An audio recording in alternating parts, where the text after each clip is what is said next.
Halo, assalamualaikum warahmatullahi wabarakatuh. Apa kabar sobat Mr. J dimanapun Anda berada? Di kesempatan video kita kali ini, kebetulan saya ada dalam sebuah perjalanan, dan sambil menunggu sesuatu saya ingin membagikan sebuah inspirasi dan pengalaman buat teman-teman yang ingin hidupnya itu selalu berkelapangan, ya mungkin secara finansial, ingin hidupnya itu selalu merasa berkelimpahan. Dan sejak tahu atau mengamalkan amalan ini, alhamdulillah saya merasa bahwa hidup saya itu selalu berkelapangan, tidak merasa kekurangan uang.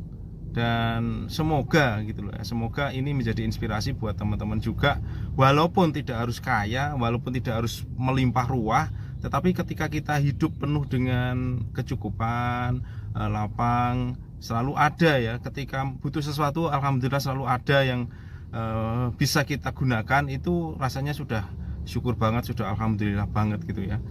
Dan apa sih amalan sederhana ya, amalan sederhana yang membuat hidup kita itu merasa selalu lapang, selalu tidak kekurangan, dan ada saja jalannya sehingga apa yang kita inginkan insya Allah hajat kita terkabul ya. Tentu disclaimer terlebih dahulu, ini tidak bermaksud menyombongkan sesuatu atau mungkin menggurui, tetapi ini murni berdasarkan pengalaman saya pribadi ya. Dan sejak mengamalkan amalan ini, alhamdulillah apa yang menjadi keinginan saya ya selalu ada jalan dan dikabulkan Allah Subhanahu wa taala ya. Apa sih amalan itu gitu ya? Oke, jadi saya mempraktekkan amalan ini memang sekitar dari tahun 2008 ya. Jadi sekitar 2008, sekitar 12 tahun yang lalu.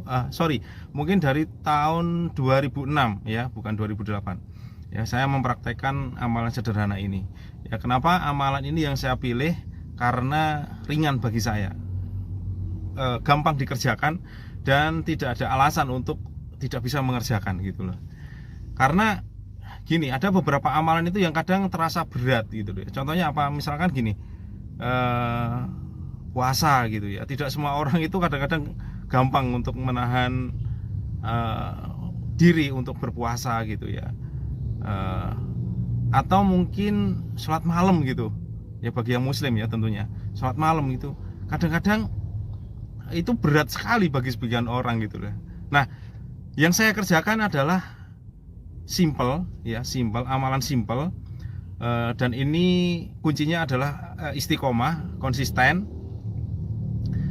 Karena saya percaya dengan janji Allah bahwa ketika saya mengerjakan amalan ini, insya Allah hidup kita selalu lapang, akan dimudahkan segala urusannya, yaitu sholat duha ya.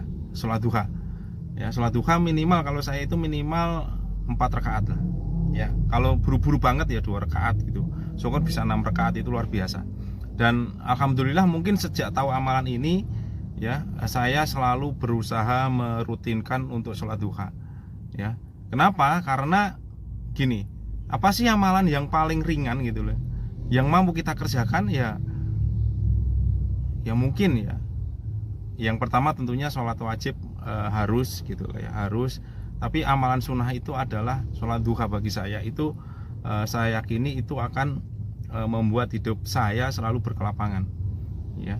Dan alhamdulillah ya, sejak tahu mengamalkan ini sholat duha, alhamdulillah tidak mungkin, jarang sekali ya saya bolong kalau memang tidak ada sesuatu yang sangat urgent atau mungkin memang tidak bisa ditinggal sama sekali. Saya biasanya selalu menyempatkan diri untuk sholat duha. Kalaupun ada urusan, misalkan pagi atau siang ada urusan pada jam-jam antara jam 8 sampai jam 11 saya ada urusan yang mungkin tidak bisa keluar ruangan atau bagaimana, ya biasanya paginya saya menyempatkan diri untuk sholat duha terlebih dahulu ya. Jadi ini amalan paling gampang, amalan paling mudah, tetapi memang bagi yang tidak terbiasa mungkin akan selalu kelewatan ya. Sibuk, alasannya sibuk bekerja, sibuk urusan kantor, atau sibuk dengan ini itu.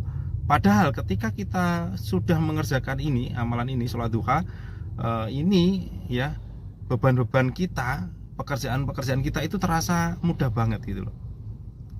ya. Kemudian amalan yang kedua tentunya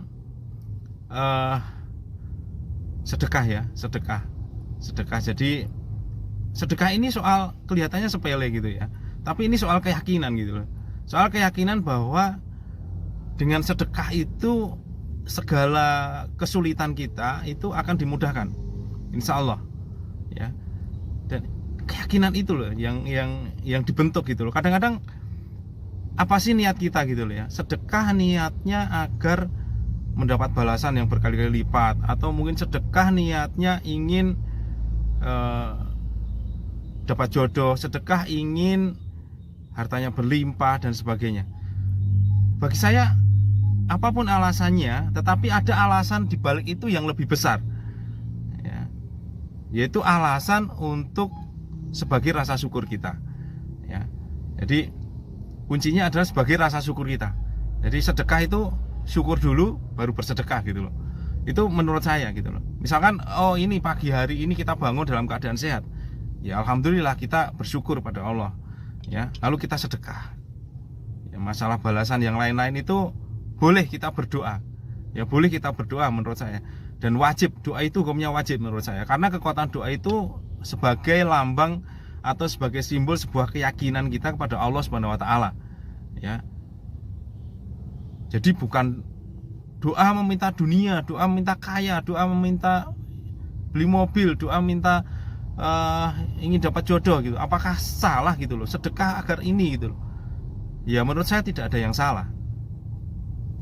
Malah justru yang kalau kita tidak berdoa, kita tidak meminta apapun yang kita mau, itu menurut saya yang salah ya. Kan kita memintanya akhirat, Allah Maha tahu misalkan. Ya enggak juga gitu loh ya.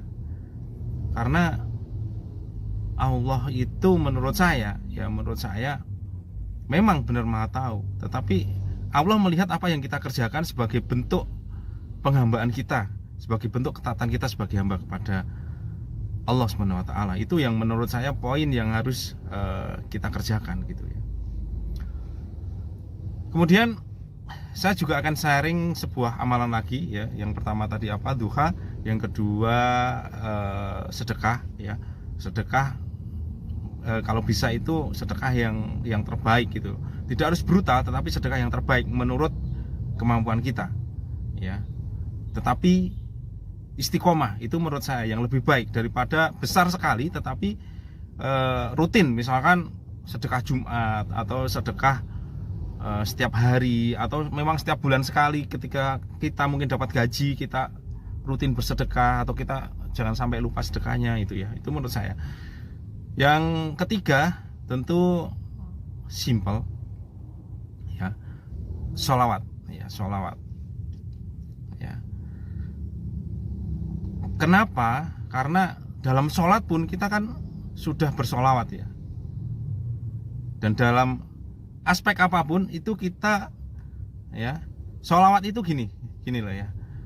Sebagai muslim tentunya kita kan bersyahadat nih ya, asyhadu alla ilaha illallah wa asyhadu anna muhammadar rasulullah. Itu sebagai bukti bahwa selain kita meminta kepada Allah, kita tidak meninggalkan ya rasulnya, sebagai bentuk ya, sebagai bentuk bahwa kita itu memang benar-benar syahadat kepada Allah Subhanahu wa taala. Maka rasulnya juga kita bawa, entah urusan dunia dan urusan akhirat. Oke? Sekian sharing saya, semoga bermanfaat.